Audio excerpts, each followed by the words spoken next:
ನಾವು ದಿನನಿತ್ಯ ಬಳಸುವಂಥ ಹರಳೆಣ್ಣೆ ಎಷ್ಟೊಂದು ಪ್ಯೂರ್ ಅಥವಾ ಪರಿಶುದ್ಧ ಅಲ್ವಾ ಅನ್ನೋದನ್ನು ನೀವು ತಿಳ್ಕೋಬೇಕು ಅನ್ನೋದಿದ್ದರೆ ಈ ವಿಡಿಯೋನ ಎಲ್ಲೂ ಸ್ಕಿಪ್ ಮಾಡದೆ ನೋಡಿ. ನಾನು ನಮ್ಮ ರೈತರ ಕೈಯಿಂದ 100% ಪ್ಯೂರಾಗಿ ತಯಾರಾದಂಥ ಹರಳೆಣ್ಣೆ ಹೇಗೆ ಮಾಡ್ತಾರೆ ಅನ್ನೋದನ್ನು ನಾನು ನಿಮಗೆ ತೋರಿಸ್ತೀನಿ. ಅದಕ್ಕಿಂತ ಮುಂಚೆ ನನ್ನ ಚಾನಲ್ನ ಪ್ಲೀಸ್ ಸಬ್ಸ್ಕ್ರೈಬ್ ಮಾಡಿ ನೋಡಿ, ಪಕ್ಕದಲ್ಲಿರುವ ಬೆಲ್ ಐಕನ್ನ ಕ್ಲಿಕ್ ಮಾಡಿ, ಇದರಿಂದ ನಿಮಗೆ ನೋಟಿಫಿಕೇಷನ್ ಬರುತ್ತೆ. ಹಾಗೆ ಈ ವಿಡಿಯೋನ ಆದಷ್ಟು ನಿಮ್ಮ ಫ್ರೆಂಡ್ಸ್ ಮತ್ತು ಫ್ಯಾಮಿಲಿ ಜೊತೆ ಶೇರ್ ಮಾಡಿ ನಮ್ಮ ರೈತರಿಗೆ ಸಪೋರ್ಟ್ ಮಾಡಿ ಅಂತ ನಾನು ನಿಮಗೆ ಕೇಳ್ಕೊಳ್ತೀನಿ. ಈ ವಿಡಿಯೋ ನೋಡಿದ ನಂತರ ನೀವು ಮಾರ್ಕೆಟಲ್ಲಿ ಸಿಗುವ ಮಿಷನ್ ಆಯಿಲ್ನ ಯೂಸ್ ಮಾಡ್ತೀರಾ ಅಥವಾ ನಮ್ಮ ರೈತರ ಕೈಯಿಂದ ತಯಾರಾದಂಥ ಆಯಿಲ್ಗಳನ್ನ ಯೂಸ್ ಮಾಡ್ತೀರಾ, ನೀವೇ ಯೋಚನೆ ಮಾಡಿ. ಇಲ್ಲಿ ರೈತರಿಂದ ಈ ಹರಳುಗಳನ್ನ ಇವರು ಕೊಂಡ್ಕೊಂಡು ಬಂದು, ಇದೇ ನೋಡಿ ಹರಳು, ಇಲ್ಲಿ 10 kg ಹರಳಿದೆ. ಅದನ್ನು ಬಿಸಿಲಲ್ಲಿ ಹಾಕಿ ಅದನ್ನು ಚೆನ್ನಾಗಿ ಒಣಗಿಸಿ ನೋಡಿ, ಇಲ್ಲಿ ದಪ್ಪ ಪಾತ್ರೆ ಒಂದು ಇಟ್ಟಿದ್ದಾರೆ. ಇಲ್ಲಿ ಹರಳನ್ನು ಮಂದ ಉರಿನಲ್ಲಿ, ಸೌದೆ ಒಲೆಯಲ್ಲಿ ಮಂದ ಉರಿನಲ್ಲಿ ಹುರಿದು ಅದನ್ನು ಒರಳಲ್ಲಿ ಹಾಕಿ ಒನಕೆಯಿಂದ ಈ ರೀತಿ ಕುಟ್ಟಿ ಇಟ್ಕೊಳ್ತಾರೆ. ಇಲ್ಲಿ ದಪ್ಪ ಪಾತ್ರೆಯಲ್ಲಿ ಇವರು ಆಯಿಲ್ನ ಮಾಡೋದಕ್ಕೆ ಅಂತ ಇಲ್ಲಿ ಆಲ್ರೆಡಿ ಸೌದೆ ಒಲೆಯಲ್ಲಿ ನೀರು, ಅಂದರೆ ಆ ಪಾತ್ರೆಗೆ ನೀರನ್ನು ಹಾಕಿ ಅಲ್ಲಿ ಚೆನ್ನಾಗಿ ಬಿಸಿ ಆಗಲಿ ಅನ್ನೋ ಉದ್ದೇಶದಿಂದ ಇಟ್ಟಿದ್ದಾರೆ. ಇಲ್ಲಿ ಪಕ್ಕದಲ್ಲಿಯೇ ಇಲ್ಲಿ ಕೊಬ್ಬರಿ ಎಣ್ಣೆ ಮಾಡೋದಕ್ಕೆ ಅಂತ ಇಲ್ಲಿ ಇದು ಗಾಣ. ಇಲ್ಲಿ ನೋಡಿ, ಇಲ್ಲಿ ಕೊಬ್ಬರಿ ಎಣ್ಣೆನ ಇವ್ರು ಮಾಡೋದಕ್ಕೆ ಆಲ್ರೆಡಿ ಪ್ರೋಸೆಸ್ ಮಾಡ್ತಾನೆ ಇದ್ದಾರೆ. ಈ ರೀತಿ ಹರಳನ್ನ ಇವರು ಚೆನ್ನಾಗಿ ಕುಟ್ಟಿ ಪುಡಿ ಮಾಡ್ಕೊಳ್ತಾರೆ. ಪ್ರೋಸೆಸ್ ಅಂತೂ ತುಂಬಾ ಲೆಂತಿಯಾಗಿರುತ್ತೆ.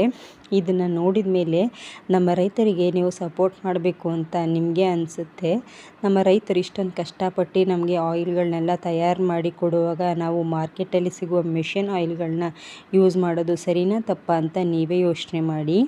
ಇಲ್ಲಿ ನೋಡಿ, ಒಬ್ಬರು ಅದನ್ನು, ಅಂದರೆ ಇದು ಒಳ್ಕಲ್ಲಿಗೆ ಅವರು ಹಾಕ್ಕೊಡ್ತಾರೆ, ಅದನ್ನೆಲ್ಲ ತಳ್ಳಿಕೊಡ್ತಾರೆ. ಇನ್ನೊಬ್ಬರು ಅದನ್ನು ಕುಟ್ಟಿ ಪಕ್ಕದಲ್ಲಿ ಎತ್ತಿಟ್ಕೊಳ್ತಾರೆ. ಈ ದಪ್ಪ ಪಾತ್ರೆಯಲ್ಲಿ ನೀರನ್ನು ಹಾಕಿ ಅರ್ಧ ಭಾಗದಷ್ಟು ನೀರನ್ನ ಹಾಕಿದ್ದಾರೆ. ಅಂದರೆ 1.5 ಬಿಂದಿಗೆಯಷ್ಟು ನೀರನ್ನು ಇಲ್ಲಿ ಹಾಕಿ ಅದನ್ನು ಬಿಸಿ ಆಗೋದಕ್ಕೆ ಇಟ್ಟಿದ್ದಾರೆ. ಇದು ಬಿಸಿಯಾದ ನಂತರ ಇವರು ಏನು ಕುಟ್ಟಿ ಇಟ್ಕೊಂಡಿರ್ತಾರಲ್ಲ ಹರಳು, ಅದನ್ನು ಇದರಲ್ಲಿ ಹಾಕಿ ಇವರು ಚೆನ್ನಾಗಿ ಅಂದರೆ ಕೈಯನ್ನೇ ಬಿಡಬಾರ್ದು. ಇದು ಪ್ರೋಸೆಸ್ಸು ಒಂದು 6 hours ಆಗುತ್ತೆ ಫ್ರೆಂಡ್ಸ್. ಇದನ್ನು ಈ ರೀತಿ ಇವರು ತಿರುಗಿಸ್ತಾನೇ ಇರಬೇಕಾಗುತ್ತೆ. ಇದು ಹರಳೆಣ್ಣೆ ಎಷ್ಟು ಪ್ಯೂರಾಗಿರಬೇಕು ಅಂತಂದರೆ ಈ ರೀತಿ ಎಲ್ಲ ಪ್ರೋಸೆಸ್ ಮಾಡಲೇಬೇಕಾಗುತ್ತೆ. ನಮ್ಮ ಹಿಂದಿನ ಕಾಲದಲ್ಲಿ ನಮ್ಮ ಪೂರ್ವಜರು, ನಮ್ಮ ಅಜ್ಜಿ ತಾತ ಆ ಕಾಲದಲ್ಲಿ ಎಣ್ಣೆಗಳನ್ನ ಎಲ್ಲ ಥರ ಎಣ್ಣೆಗಳನ್ನ ಮನೆಯಲ್ಲೇ ಮಾಡ್ಕೊಳ್ತಾಯಿದ್ರು. ಗಾಣಗಳನ್ನ ಬಳಸಿ ಎಣ್ಣೆ ಮಾಡ್ತಾಯಿದ್ರು. ಅದನ್ನು ಈ ಹರಳೆಣ್ಣೆನ ಹುಟ್ಟಿರೋವಂಥ ಮಕ್ಕಳಿಗೆ ಅದನ್ನು ಸ್ನಾನ ಮಾಡಿಸೋದಕ್ಕೆ ಮೈಗೆಲ್ಲ ಹಚ್ಚಿ, ಬಾಣಂತಿಯರಿಗೂ ಸಹ ಮೈಗೆಲ್ಲ ಹಚ್ಚಿ ಸ್ನಾನ ಮಾಡಿಸೋ ಪದ್ಧತಿ ಎಲ್ಲ ಇತ್ತು ನೋಡಿ. ಇವಾಗ ಚೆನ್ನಾಗಿ ಅದನ್ನು ಸೌದೆ ಒಲೆಯಲ್ಲಿ, ಅಂದರೆ ಜಾಸ್ತಿ ಊರಿನಲ್ಲಿ ಇವರು ಒಂದು 6 hours ಚೆನ್ನಾಗಿ ಇದನ್ನು ಕುದಿಸ್ತಾರೆ ಕೈ ಬಿಡ್ದೇ. ನೋಡಿ, ಆಯಿಲ್ ಪ್ರೋಸೆಸ್ಸು ಮುಗಿತಾ ಬಂತು. ನಾವು ಇಲ್ಲಿ ವಿಡಿಯೋದಲ್ಲಿ ಇಷ್ಟೇನಾ ಅಂತ ಅಂತೀವಿ, ಬಟ್ ಪ್ರೋಸೆಸ್ ಅಂತೂ ತುಂಬಾ ಇರುತ್ತೆ ನೋಡಿ. ಅದನ್ನು ಕೆಳಗಡೆ ಇಳಿಸಿ ಇನ್ನೊಂದು ಪಾತ್ರೆಗೆ ಅದನ್ನು ಓರೆ ಮಾಡಿ, ಎಲ್ಲ ಆಯಿಲ್ ಬಂದಿರುತ್ತಲ್ಲ, ಮೇಲೆ ಬಂದಿರೋದು ಆಯಿಲ್, ತಳಭಾಗದಲ್ಲಿರುವುದು ನೀರು. ತಳದಲ್ಲಿ ಏನಿರುತ್ತೆ ಅದು ನೀರು ಮತ್ತು ಅದರಲ್ಲಿ ಬಂದಿರೋಂಥ ಡಸ್ಟು ಅಲ್ಲಿ ಕೆಳಗಡೆ ಇರುತ್ತೆ. ಇವರು ಬರೀ ಆಯಿಲ್ನ ತಗೊಳ್ಬೇಕಾಗಿರುತ್ತೆ. ಅದಕ್ಕೆ ಇಲ್ಲಿ ಈ ರೀತಿ ಆಯಿಲ್ನ ಇನ್ನೊಂದು ಪಾತ್ರೆಗೆ ಶಿಫ್ಟ್ ಮಾಡ್ಕೊಳ್ತಾರೆ. ಇದನ್ನು ಹಿಂದಿನ ಕಾಲದಲ್ಲಿ ಕೈಯಲ್ಲೆಲ್ಲ ಯೂಸ್ ಮಾಡಿ ತೆಗಿತಾಯಿದ್ರು. ಇಲ್ಲಿ ನೋಡಿ, ಒಬ್ಬರು ಅದನ್ನು ಆಯಿಲ್ ಏನು ಬಂದಿದೆ ಅದನ್ನು ಮೇಲೆ ಆಯಿಲ್ ಏನೇನಿರುತ್ತೆ ಅವ್ರಿಗೆ ಗೊತ್ತಾಗ್ಬಿಡುತ್ತೆ. ಆ ಆಯಿಲ್ನೆಲ್ಲ ಈ ಥರ ಹಿಂಗೆ ಶಿಫ್ಟ್ ಮಾಡ್ಕೊಳ್ತಾರೆ. ಇಲ್ಲಿಗೆ ಆಯಿಲ್ ಬಂದುಬಿಡ್ತು, ಮುಗೀತು ಪ್ರೋಸೆಸ್ಸನ್ನು, ಮಾತೇ ಇಲ್ಲ. ಇದು ಪ್ರೋಸೆಸ್ ಇನ್ನೂ ಇದೆ. ಇದನ್ನು ಈ ರೀತಿ ಒಂದು ಪಾತ್ರೆಗೆ ತೆಗೆದು ಶಿಫ್ಟ್ ಮಾಡಾದಮೇಲೆ ಮತ್ತೆ ಇದನ್ನು ಬೇಯಿಸೋ ಪ್ರೋಗ್ರಾಮ್ ಇರುತ್ತೆ. ಇದು ನೋಡಿ, ಇವಾಗ ಇದೆಲ್ಲ ಆಯಿಲ್, ಇದರಲ್ಲಿ ಮತ್ತೆ ನೀರನ್ನು ಹಾಕಿ ಈ ರೀತಿ ಚೆನ್ನಾಗಿ ತಳಭಾಗದಲ್ಲಿರೋದನ್ನೆಲ್ಲ ತೆಗೆದು ಮತ್ತೆ ಆಯಿಲ್ನ ಸ್ವಲ್ಪ ತಗೊಳ್ತಾರೆ. ಇಲ್ಲಿ ಒಂದು ಏನು ಗಮನಿಸಬೇಕು ಅಂದರೆ, ಈಗ ಮತ್ತೆ ಒಂದು ಪಾತ್ರೆಯಲ್ಲಿ ಆಯಿಲೆಲ್ಲ ತಗೊಂಡ್ರಲ್ವ, ಅದನ್ನು ಮತ್ತೆ ಫಿಲ್ಟ್ರ್ ಮಾಡ್ತಾರೆ. ಯಾಕಪ್ಪ ಅಂದರೆ ಇಲ್ಲಿ ಹರಳುಗಳು ಏನಾದರೂ ಮಿಸ್ಸಾಗಿ ಬಂದಿರುತ್ತಲ್ವ, ಅವರು ತೆಗಿಬೇಕಾದ್ರೆ ಆ ಹರಳು ಎಣ್ಣೆ ಮಾಡುವಂಥ ಟೈಮಲ್ಲಿ ಅದು ಸಿಡಿಯೋ ಚಾನ್ಸಸ್ ಇರುತ್ತಂತೆ. ಇಲ್ಲಿ ನೋಡಿ, ಪಕ್ಕದಲ್ಲಿ ಮತ್ತೆ ಆ ನೀರನ್ನು ಹಾಕಿ ಅದರಲ್ಲಿ ಉಳಿದಿರುವಂಥ ಎಣ್ಣೆನ ಮತ್ತೆ ಫಿಲ್ಟ್ರ್ ಮಾಡ್ಕೊಳ್ತಾ ಇದ್ದಾರೆ. ಇಲ್ಲಿ 10 kg ಹರಳನ್ನು ಯೂಸ್ ಮಾಡಿ ಆಯಿಲ್ನ ಮಾಡ್ತಾಯಿದ್ದಾರೆ. ಅದು ಎಷ್ಟು ಟೈಮ್ ಹಿಡಿಯುತ್ತೆ? 6 ಗಂಟೆ ಹಿಡಿಯುತ್ತೆ. 6 hours ಬೇಕಾಗುತ್ತೆ. ಆದರೆ ನಮಗೆ ಎಣ್ಣೆ ಎಷ್ಟು ಸಿಗುತ್ತೆ? ಒಂದು 3.5 ಲೀಟರ್ ಎಣ್ಣೆಯಷ್ಟು ಸಿಗಬಹುದು. ಇಲ್ಲಿ ನೋಡಿ ಇಷ್ಟು ಅಂದರೆ ಡಸ್ಟು ಮತ್ತೆ ಸಿಕ್ತು. ಇದನ್ನು ಫಿಲ್ಟ್ರ್ ಮಾಡಾದ್ಮೇಲೂ ಇಷ್ಟು ಸಿಕ್ತು. ಇಲ್ಲಿ ನೋಡಿ ಹೀಗೆ ಸ್ವಲ್ಪನೇ ಆಯಿಲ್ ಎಲ್ಲಿ ಬರುತ್ತೆ ಅದನ್ನು ನೋಡಿ ಇವ್ರಿಗೆಲ್ಲ ಅದರದ್ದು ಅನುಭವ ಇರೋದ್ರಿಂದ ಇವರು ಇದನ್ನು ಈ ರೀತಿ ತೆಗೆದು ಇಟ್ಕೊಳ್ತಾರೆ. ನಮ್ಮ ಸಿರಿ ಅನ್ನೋ ನ್ಯಾಚುರಲ್ ಪ್ರಾಡಕ್ಟ್ಸ್ ಇವ್ರುಗಳು ಈ ಆಯಿಲ್ನ ಮಾಡುವಂಥದ್ದು. ನಿಮ್ಗೆ ಯಾವ್ದಾದ್ರು ಬೇಕು ಆಯಿಲ್ ಅಂತ ಹೇಳಿದ್ರೆ ನಾನು ಕಾಂಟ್ಯಾಕ್ಟ್ ನಂಬರ್ನ ಮೆನ್ಷನ್ ಮಾಡ್ತೀನಿ ಲಾಸ್ಟಲ್ಲಿ. ಇವ್ರನ್ನ ಹೋಗಿ ವಿಚಾರಿಸಿ ನಿಮಗೆ ಬೇಕು ಅಂದರೆ ಪರ್ಚೇಸ್ ಮಾಡ್ಕೋಬೋದು.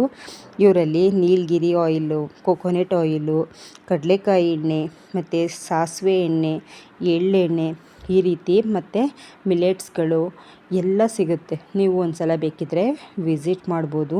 ಇವರು ಕಾಂಟ್ಯಾಕ್ಟ್ ನಂಬರ್ನೂ ಸಹ ಹಾಕಿದ್ದೀನಿ. ಹಾಗೆ ಇವ್ರದ್ದು ವೆಬ್ಸೈಟ್ ಸಹ ಇದೆ. ವೆಬ್ಸೈಟಲ್ಲೂ ಸಹ ಹೋಗಿ ನೀವು ಪರ್ಚೇಸ್ ಮಾಡ್ಕೋಬೋದು. ಇವರು ಬೆಂಗಳೂರು ನಾಗರಬಾವಿನಲ್ಲಿ ಇವ್ರದ್ದು ಶಾಪ್ ಇದೆ, ಒಂದು ಬ್ರ್ಯಾಂಚ್ ಇದೆ. ಹಾಗೆ ನಮ್ಮ ಮೈಸೂರು ರಾಮಾನುಜ ರೋಡ್ ಇಲ್ಲೂ ಸಹ ಇವ್ರದ್ದು ಒಂದು ಬ್ರ್ಯಾಂಚ್ ಇದೆ. ನೀವು ಎಲ್ಲಿ ಬೇಕಾದರೆ ಪರ್ಚೇಸ್ ಮಾಡ್ಕೋಬೋದು. ಇಲ್ಲಿ ನೋಡಿ ಆಯಿಲ್ನ ಈ ರೀತಿ ಮತ್ತೆ ತೆಗೆದಿಟ್ಟಿರ್ತಾರಲ್ವ, ಇಲ್ಲಿ ನೋಡಿ ಇವ್ರದ್ದು ಇದೆಲ್ಲ ಪ್ರಾಡಕ್ಟ್ಸ್ಗಳು. ನೀವು ಬೇಕು ಅಂದರೆ ನಿಮಗೆ ಪರಿಶುದ್ಧವಾದ ಗಾಣದಿಂದ ತಯಾರಿಸಿದಂಥ ಎಣ್ಣೆಗಳು ಬೇಕು ಅನ್ನೋದಿದ್ದರೆ ಹೋಗಿ ಒಂದು ಸಲ ವಿಸಿಟ್ ಮಾಡಿ.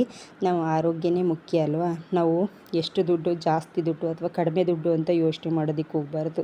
ನಮ್ಮ ಹೆಲ್ತ್ ವೈಸ್, ನಮ್ಮ ಆರೋಗ್ಯ ದೃಷ್ಟಿಯಿಂದ ನಾವು ₹1 ಜಾಸ್ತಿ ಆದ್ರೂ ಒಳ್ಳೆಯ ವಸ್ತುಗಳನ್ನ ನಾವು ತೊಗೋಬೇಕಾಗುತ್ತೆ. ಆಯಿಲ್ನ ನೋಡಿ ಈ ರೀತಿ ನನ್ನ ಪಾತ್ರೆಯಲ್ಲಿ ಹಾಕ್ಕೊಂಡ್ರಲ್ವ, ಇವಾಗ ಚೆನ್ನಾಗಿ ಅದನ್ನು ಮತ್ತೆ ಕುದಿಸ್ತಾರೆ. ಈ ಪ್ರೋಸೆಸ್ ಅಂತೂ ತುಂಬಾ ಚೆನ್ನಾಗಿರುತ್ತೆ ನೋಡೋಕ್ಕಂತೂ, ಆದರೆ ಮಾಡೋರಿಗೆ ತುಂಬಾ ಕಷ್ಟ.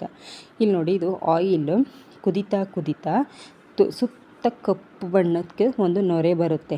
ಅದು ಇನ್ನೂ ಪ್ರೋಸೆಸ್ ನಡೀತಾ ಇದೆ ಅಂತ ನೋಡಿ. ಇಷ್ಟು ಡಸ್ಟ್ ಇದೆ ಇದರಲ್ಲಿ, ವೇಸ್ಟ್ ಆಗುವಂಥದ್ದು ಏನೂ ಇಲ್ಲ ಫ್ರೆಂಡ್ಸ್. ಇಲ್ಲಿ ನೋಡಿ ಸುತ್ತ ಹೇಗೆ ಬರ್ತಾ ಇದೆ.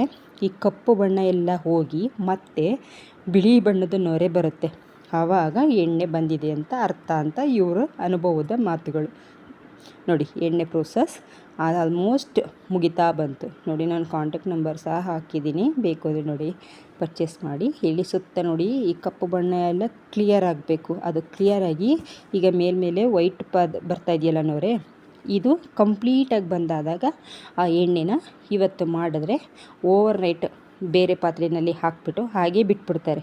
ಓವರ್ ನೈಟ್ ಅದನ್ನು ಬಿಟ್ಟು ನೆಕ್ಸ್ಟ್ ಡೇ ಮತ್ತೆ ಇನ್ನೊಂದು ಪಾತ್ರೆಗೆ ಹಾಕಿ 1-2 ದಿನ ಬಿಟ್ಟು ಅದಾದಮೇಲೆ ಬಾಟಲ್ಗಳಿಗೆ ಹಾಕಿ ಮಾರಾಟಕ್ಕೆ ರೆಡಿ ಆಗುತ್ತೆ.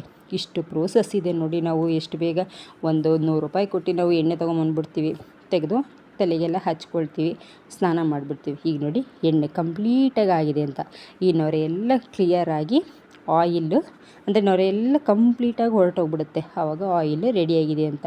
ಇದನ್ನು ಎತ್ತಿಟ್ಟು ಅದನ್ನು ಓವರ್ ನೈಟ್ ಬಿಟ್ಬಿಡ್ತಾರೆ. ನೆಕ್ಸ್ಟ್ ಅದನ್ನು ಮತ್ತೆ ಫಿಲ್ಟ್ರ್ ಮಾಡಿ ಮತ್ತೆ ಇನ್ನೂ 2 ಡೇಸ್ ಬಿಡ್ತಾರೆ. ಈ ರೀತಿ ಪ್ರೋಸೆಸ್ ನಡೀತಾ ಇರುತ್ತೆ.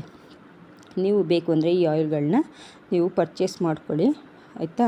ನಾವಿಲ್ಲಿ ಇವ್ರದ್ದು ವೆಬ್ಸೈಟು www.farm2me.in ಇವ್ರದ್ದು ವೆಬ್ಸೈಟ್. ಆರ್ಡ್ರ್ ಮುಖಾಂತರ ಬೇಕಾದ್ರೂ ನೀವು ತೊಗೋಬೋದು, ಪರ್ಚೇಸ್ ಮಾಡಿ. ಆಯಿಲ್ ಕಂಪ್ಲೀಟಾಗಿ ನೋಡಿ, ಅಲ್ಲಿ ನೊರೆಯೆಲ್ಲ ಕಂಪ್ಲೀಟಾಗಿ ಹೋಗಿ ಆಯಿಲ್ ರೆಡಿಯಾಗಿದೆ ನೋಡಿ. ನಮ್ಮ ಹರಳೆಣ್ಣೆ, ನಮ್ಮ ಸಿರಿ ನ್ಯಾಚುರಲ್ಸ್ ಪ್ರಾಡಕ್ಟ್ಗಳು ರೆಡಿ ಆಗುತ್ತೆ ನೋಡಿ. ಮತ್ತೆ ಆಯಿಲ್ನ ಫಿಲ್ಟ್ರ್ ಮಾಡಿ ಈ ಪಾತ್ರೆಯಲ್ಲಿ ಹಾಕಿ ಓವರ್ ನೈಟ್ ಬಿಡ್ತಾರೆ.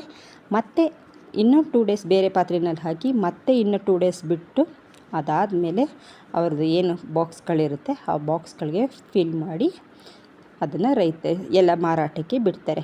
ಈ ವಿಡಿಯೋ ಇಷ್ಟ ಆದರೆ ಪ್ಲೀಸ್ ಸಬ್ಸ್ಕ್ರೈಬ್ ಮಾಡಿ ನೋಡಿ. ಹಾಗೆ ನಿಮ್ಮ ಫ್ಯಾಮಿಲಿಗೆ ಶೇರ್ ಮಾಡಿ. ನಿಮ್ಮ ಫ್ಯಾಮಿಲಿಯೊಂದಿಗೆ ಈ ವಿಡಿಯೋನ ಶೇರ್ ಮಾಡಿ. ಇದು ನಮ್ಮ ರೈತರ ಪರಿಶ್ರಮ, ರೈತರಿಂದ ನೇರವಾಗಿ ನಮ್ಮ ಮಡಿಲಿಗೆ.